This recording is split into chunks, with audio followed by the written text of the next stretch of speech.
빠른 전개, 미친 연기. 진짜 시간 가는 줄 모르고 처음부터 마지막까지 화장실 가는 거 빼고 한 방에 정주행했습니다. 실화를 바탕으로 제작된 영화라 그런지 완전하게 더 몰입이 되었네요. 외국 캐릭터랑 세계관 현실적이고 입체적으로 연출했다는 게 너무 큰 감동입니다. 배경 캐릭터 모두 외국인데 이질감보다는 몰입감이 이 드라마를 지배했습니다. 큰 선물 받은 느낌입니다. 인생 드라마 잘 봤습니다. 진짜 오징어 게임 이후로 처음으로 보자마자 앉은 자리에서 다 봤네요. 꼭 보세요. 반드시 보세요. 그냥 시간 가는 줄 모릅니다. 질질 끌지도 않고 와 이렇게 또 넷플릭스 인공호흡 시켜주네요. 황정민은 진짜 연기 잘하네요. 눈빛 연기하는 거 지립니다.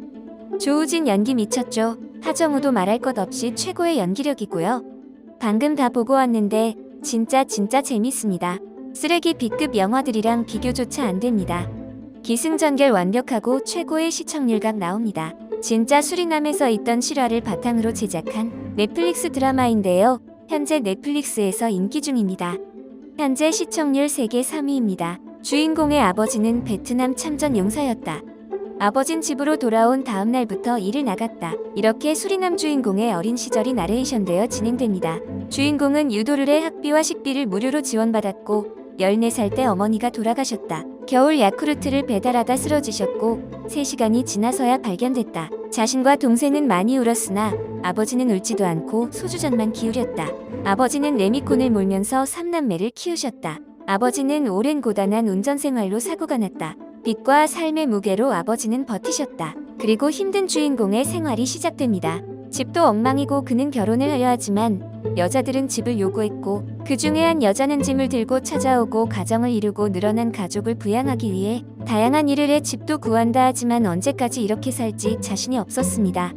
배를 타도 해외를 잘 다니는 친구의 권유로 수리남에선 홍어가 버려진다고 해서 그걸 수입할 사업을 구상하고 실행에 옮깁니다.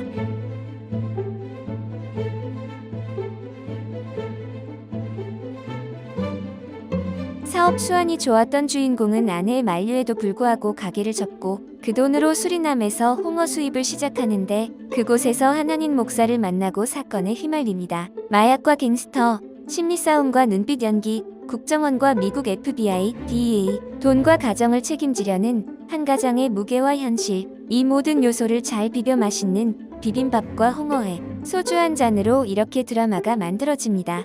14일 한국 시간 수리남의 현지 언론에 따르면 알버트 람딘 외교 국제 비즈니스 및 국제협력 장관은 지난 13일 열린 기자회견에서 수리남은 수년간 마약 운송 국가라는 부정적인 이미지를 가지고 있었지만 우리는 더 이상 그 이미지를 가지고 있지 않다고 밝혔습니다. 그리고 그는 넷플릭스 시리즈 수리남의 법적 조치를 취할 것이라는 입장을 밝혔는데요. 알버트 람딘 장관은 영화 제작자가 수리남을 그렇게 부정적인 시각으로 바라보려고 한 이유가 있을 것이라면서 수리남 시리즈 제작자에 대한 법적 조치를 취할 거라는 입장도 함께 내놓았습니다.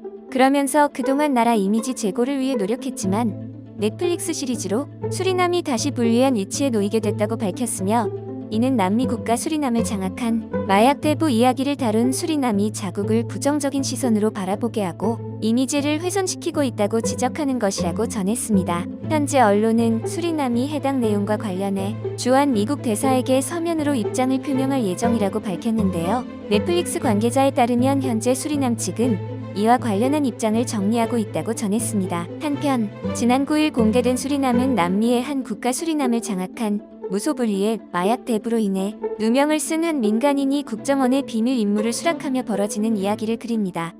해당 시리즈는 이날 온라인 동영상 서비스 순위 집계 사이트인 플릭스페트롤에서 넷플릭스 TV쇼 부문 글로벌 톱3를 차지하는 기염을 토했습니다. 넷플릭스 인기 드라마 수리남의 남미 국가 수리남이 법적 대응을 예고하면서 현지 교민들도 혼란을 겪고 있는 것으로 보이는데요.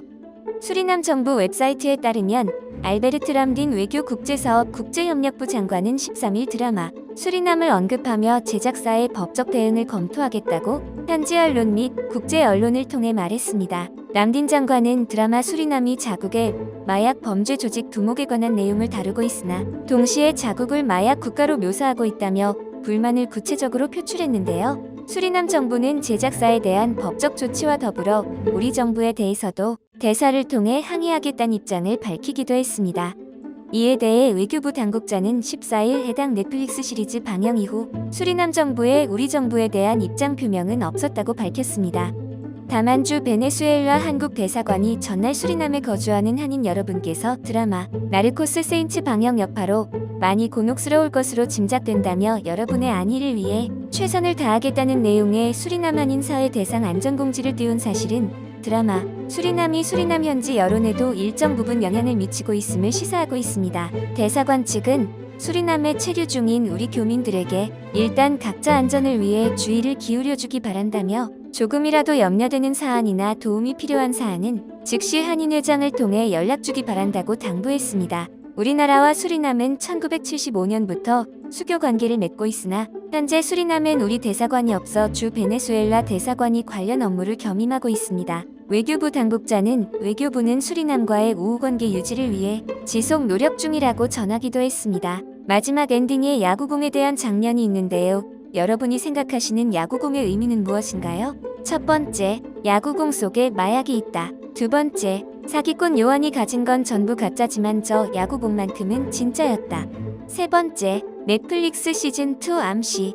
마지막도 의미있게 처리가 돼서 다음이 더 기대가 되는 드라마였습니다. 오늘 제가 준비한 소식은 여기까지입니다. 시청해주셔서 감사합니다.